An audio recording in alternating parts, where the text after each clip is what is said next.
అభివృద్ధి పదం వైపు నడవాలి అని ఒక స్ఫూర్తిని నింపి ఈరోజు ఈ దేశంలోనే 15 కోట్ల మంది గిరిజనులకు ఆదర్శప్రాయుడిగా డాక్టర్ బాబాసాహెబ్ అంబేద్కర్ రచన ద్వారా ఇచ్చిన రిజర్వేషన్లనే కాదు, ఒక సామాజిక కట్టుబాటును మనందరికీ బోధించిన సంత్ శ్రీ సేవాలాల్ మహారాజ్ యొక్క జయంతి ఉత్సవాలు అధికారికంగా జరపడం తెలంగాణ రాష్ట్ర ప్రభుత్వ బాధ్యత అని చెప్పి నేను భావిస్తున్నా. తెలంగాణ ఉద్యమంలో, తెలంగాణ రాష్ట్ర ఏర్పాటులో, తెలంగాణ రాష్ట్ర పునర్నిర్మాణంలో మా లంబాడ సోదరుల యొక్క పాత్ర ఎవరు తీసివేయలేనిది, ఎవరు మర్చిపోలేనిది. ఉద్యమం సందర్భంగా తెలంగాణ రాష్ట్రం ఆలస్యమైనప్పుడు ఓ సురేష్ నాయక్, ఓ కవితా నాయక్ లాంటి వాళ్ళు ఆత్మ బలిదానాలు చేసుకొని తెలంగాణ రాష్ట్ర సాధనలో ముందు భాగాన నిలబడి ఉస్మానియా కాకతీయ యూనివర్సిటీలలో మా లంబాడ యువకులు ప్రత్యేకమైన పాత్రను పోషించి ఈరోజు తెలంగాణ రాష్ట్రాన్ని సాధించారు. ఈ సాధించిన తెలంగాణ రాష్ట్రంలో దళితులతో పాటు గిరిజనులకు అత్యంత మేలు జరగవలసిన అవసరం ఉన్నది.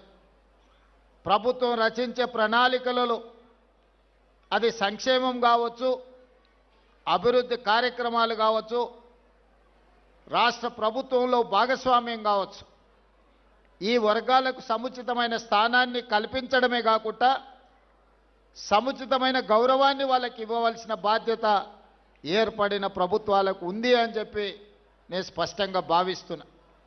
అందుకే మిత్రులారా, నేను బాధ్యత చేపట్టిన తర్వాత ఈ సందర్భంగా ఒక్క అంశాన్ని నేను ప్రస్తావించదలుచుకున్నా.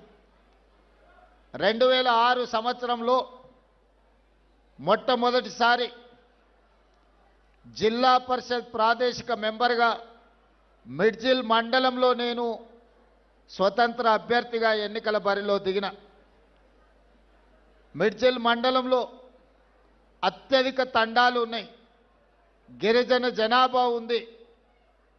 ఆనాడు డాక్టర్ వైఎస్ రాజశేఖర రెడ్డి గారి హవా జరుగుతున్నప్పుడు కూడా తండాలలో ఉండే యువకులు ఆ రోజు అండగా నిలబడి ప్రతి తండాకు నన్ను తీసుకెళ్లి పరిచయం చేసి మిడ్జిల్ మండలంలో మొట్టమొదటిసారి రాజకీయంగా జడ్పీటీసీగా నన్ను గెలిపించిన దాంట్లో గిరిజన సోదరులు, ముఖ్యంగా లంబాడ యువమిత్రులు అత్యంత క్రియాశీలక పాత్ర పోషించింది.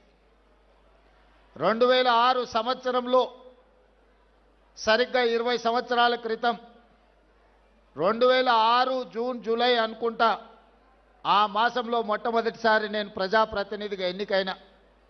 ఇది 2026 సంవత్సరం. 4 నెలల్లో నేను 20 సంవత్సరాలు ప్రజా జీవితాన్ని పూర్తి చేసుకోబోతున్నా.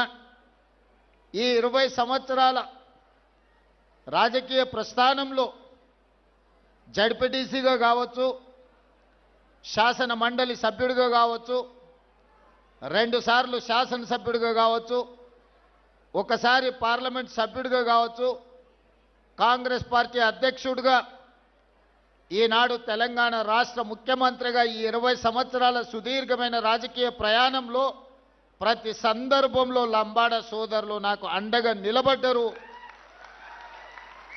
ఈనాడు వివిధ వర్గాలతో పాటు లంబాడ సోదరులు అండగా నిలబడ్డారు కాబట్టి అది మిడ్జిల్ మండలమైనా, మహబూబ్ నగర్ జిల్లా స్థానిక సంస్థల ఎమ్మెల్సీగా అయినా, కొడంగల్ శాసనసభలో కొడంగల్లో ఎమ్మెల్యేగా అయినా గిరిజనులు, ముఖ్యంగా లంబాడ సోదరులు పూర్తి స్థాయిలో అండగా నిలబడ్డరు.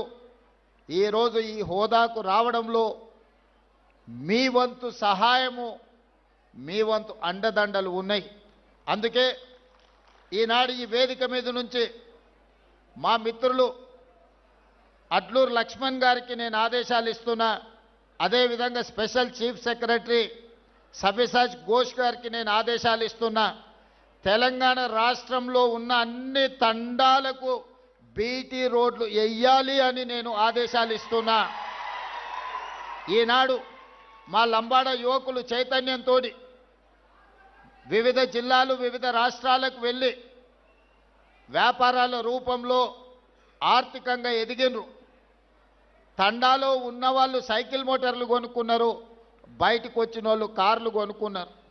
సొంత ఊరికి వెళ్ళాలి అని అంటే వాళ్ళ తండాకి వెళ్ళాలి, తండలో ఉండే వాళ్ళ దాయాదులను కలవాలి అని అంటే వాళ్ళు కొనుక్కున్న సైకిల్ మోటార్ అయినా కార్ అయినా ఆ తండాలకు వెళ్ళలేని పరిస్థితి. వాళ్ళు బయట ఎంత గొప్పగా రాణించినా సొంత ఊరికెళ్ళి సొంత వాళ్ళని కలవాలనుకున్నప్పుడు రహదారులు లేని పరిస్థితి ఈరోజు మన రాష్ట్రంలో ఉంది. అందుకే స్పష్టమైన ప్రణాళికతోని నేను చీఫ్ సెక్రటరీ గారికి ఇన్స్ట్రక్షన్స్ ఇస్తున్నా. ప్రతి తండాలో పాఠశాల ఉండాలి, పాఠశాల భవనానికి మీరు ఏర్పాట్లు చేయండి. దాదాపుగా కొన్ని వేల గ్రామ పంచాయతీలను గత ప్రభుత్వం చేసినా అన్నది, కానీ ఏ గ్రామ పంచాయతీలో గ్రామ పంచాయతీ భవనం లేదు. గ్రామ పంచాయతీ భవనం లేకుండా గ్రామ పంచాయతీ సర్పంచ్ ఎవరైనా గిరిజన సోదరుడే అవుతాడు. అది గూడాలు కావచ్చు, తండాలు కావచ్చు. గ్రామ పంచాయతీ లేకుండా ఏ విధంగా వాళ్ళు పరిపాలనను ముందుకు తీసుకెళ్తారు? అందుకే గిరిజన గ్రామ పంచాయతీలో రాష్ట్రంలో ఎన్నుంటే అన్ని గ్రామ పంచాయతీ భవనాలు నిర్మించడానికి మీరు ప్రణాళికలు సిద్ధం చేయండి. అదేవిధంగా ఈ గూడాలకు ఈ తండాలకు కనీసం ఒక్కటైనా బీటీ రోడ్డు ఉండాలి. మీకు ఎవరైనా బంధువులు వచ్చినా మీ పిల్లలకి ఎవరైనా పిల్లని ఇవ్వాల్సి వస్తే పిల్లగాన్ని చూడడానికి రావాలంటే ఊరికి రావడానికి దారి లేకపోతే ఇక పిల్లని ఎవరిస్తారా మీకు? అందుకే ఖచ్చితంగా ప్రతి తండాకు రోడ్డు వేసే ప్రణాళికను ఈరోజు తీసుకోవాలి అని చెప్పి మా ట్రైబల్ సెక్రటరీ గారికి ఆదేశాలు ఇస్తున్నా. ఇదే కాదు, తాగడానికి మంచినీళ్ళు, అవసరమైన నీళ్ళ ట్యాంకులు, మిషన్ భగీరథ మీద వేల కోట్లు ఖర్చు పెట్టిన ఆదిలాబాద్ ప్రాంతంలో నేను పర్యటన చేసినప్పుడు చాలా తండాలకు గూడాలకు తాగునీరు ఈ రోజుకు రావడం లేదు. కొన్ని ప్రాంతాలలో కరెంటు కూడా లేదు. ఎందుకంటే ఫారెస్ట్ వాళ్ళు మీకు కరెంటు పోల్స్ వేసి మీ గూడాలకు తండాలకు కరెంటు ఇవ్వనివ్వడం లేదు ఫారెస్ట్ రూల్స్ ప్రకారం. అందుకే అన్ని తండాలలో గూడాలలో కరెంటు లైన్లు వేయడానికి ఎక్కడైతే ఇబ్బంది ఉందో కంప్లీట్గా సోలార్ ద్వారా మీకు కరెంటు ఇచ్చి మీ వ్యవసాయ పంపు సెట్లు, సోలార్ పంపు సెట్లు ఇచ్చి మీరు వ్యవసాయం చేసుకోవడానికి అన్ని రకాల ప్రణాళికలను ఈరోజు సిద్ధం చేస్తున్నాం. ముఖ్యంగా పైలట్ ప్రాజెక్టు కింద ఈరోజు అచ్చంపేట శాసనసభ నియోజకవర్గాన్ని మొత్తం తీసుకున్నాం. 40,000 వ్యవసాయ పంపు సెట్లు ఈరోజు సోలార్ పంపు సెట్లు అక్కడ ఉండే రైతాంగానికి ఇవ్వదలుచుకున్నాం. ప్రధానంగా అందులో గిరిజనులకే అత్యధికంగా ఉపయోగం ఉన్నది. అందుకే ఈనాడు మీ సంక్షేమం కోసం, మీ అభివృద్ధి కోసం, మీ భవిష్యత్ ప్రణాళికల కోసం ఈ రాష్ట్ర ప్రభుత్వం పనిచేస్తున్నది. ఇదే కాదు, ఈరోజు మీరు ఆలోచన చెయ్యండి.